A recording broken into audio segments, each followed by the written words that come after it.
coffee family date after Easter Sunday church.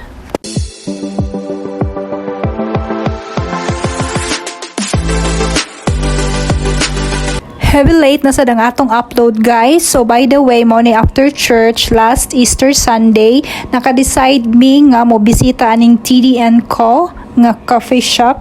So actually na-discover ni Habs, nakita na niya sa scroll niya, and then pagkita po na ko no, murag naglaway ko silang mga donuts.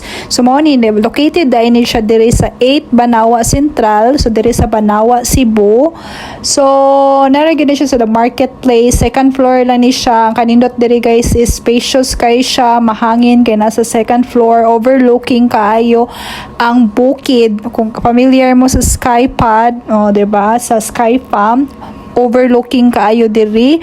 Tapos dako kay siya o space, parking space. So mo na perfect kay tanan kung magdala mo sakyanan.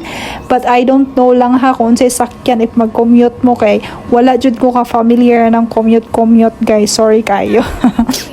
So by the way, gitry ni na mo ilang donuts. Usually sila mga junior mini donuts guys is as low as 25 pesos. So barato ra jud siya, reasonable ra jud siya no. And then sa amo lang pagkalami no, ako gini siyang gikuan 9 out of 10. Ganahan mi kay dili kay siya tamis, and definitely mo try mi sa uban, but you know na ang kaning akong sugar hubs ug si Miel good guys is chocolate ra gid nilang mga ganahan. So dili sila maibog kung bisag unsa kanindot ang presentation sa donut or sa pagkaon, basta dili sila ganahan na mukaon, dili gina nila i-try. So ako ni try ko ato lang cinnamon, tapos ganahan po ako mo try itong matcha nila, but then maginahinay lang ta sa sweets kay medyo nag-diet ko karong panahona, and also nag-diet sa ang bolsa, char. So anyway, so mao ni siya guys, nasa daghang bread, of course ta sila yung mga drinks like mga smoothie, coffee, and actually guys, kana ding TD & Co, I thought kanang TD name na siya, combination sa name or name sa owner. So dili di ay, it's T Donuts and Co is coffee. So tea, donut, and coffee day ang meaning sa ilang store. Siya mao din ni siya guys, ang overlooking kay guys no, nindot guys tanan tanawon diri guys, bisag init kay ang panahon no, hangin kay diring dapita mo nang relaxing kay kung magtambay-tambay mo dire. So anyway, so kami nagdugay guys no, and inom rami sa among coffee nya, wa man mo nahurot among coffee nya, amo sa donut supposedly amo jud tong i-take out, pero among nahinahinay kaon, gamay na lang nahabilin.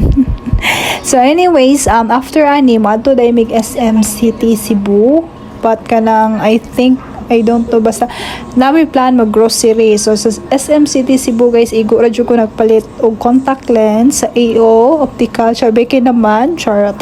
But nagtatanaw sad mi kadiyot aning pet, kay ganahan si Miel magpapalit og dog or cat, but then we're not yet decided kay wala mi budget for now. And then amo pang ginathink kay you know, part of the family na ba ang mga dogs and cats, and then syempre highly maintenance good siya. So mo nang amo bang kinako nagtarong, and di sad magka-allergy ana siya.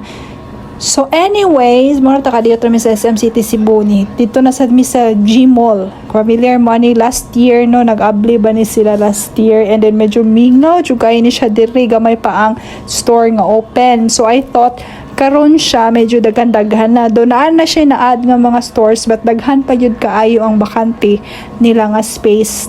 So medyo gamay pa jud ilang store, so daghan makay bakante.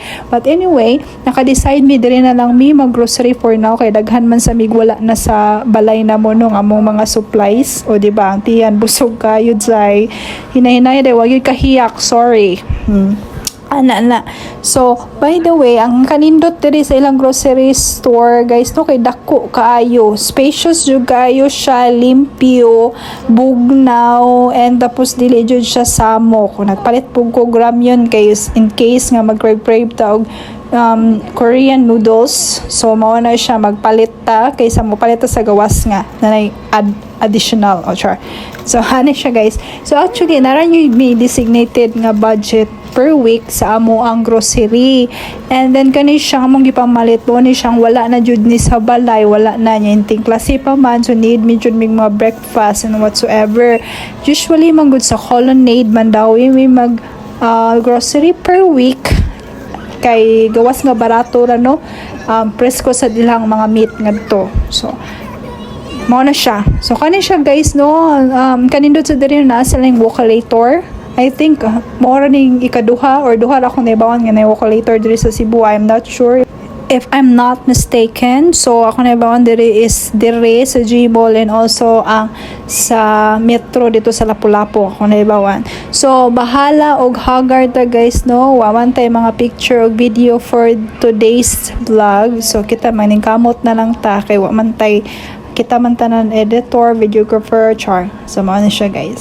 So anyway, so padayon ta no, nag-ari sa ilahang department store, nagsuroy-suroy and dire na jud may malangay aning mga kuan ay sa toys section. Ikabaw na ning mga bata no, atong mga kuyog di jud may tabo og di makatanaw-tanaw aning mga toys. So I think that's it, pansit. Bye.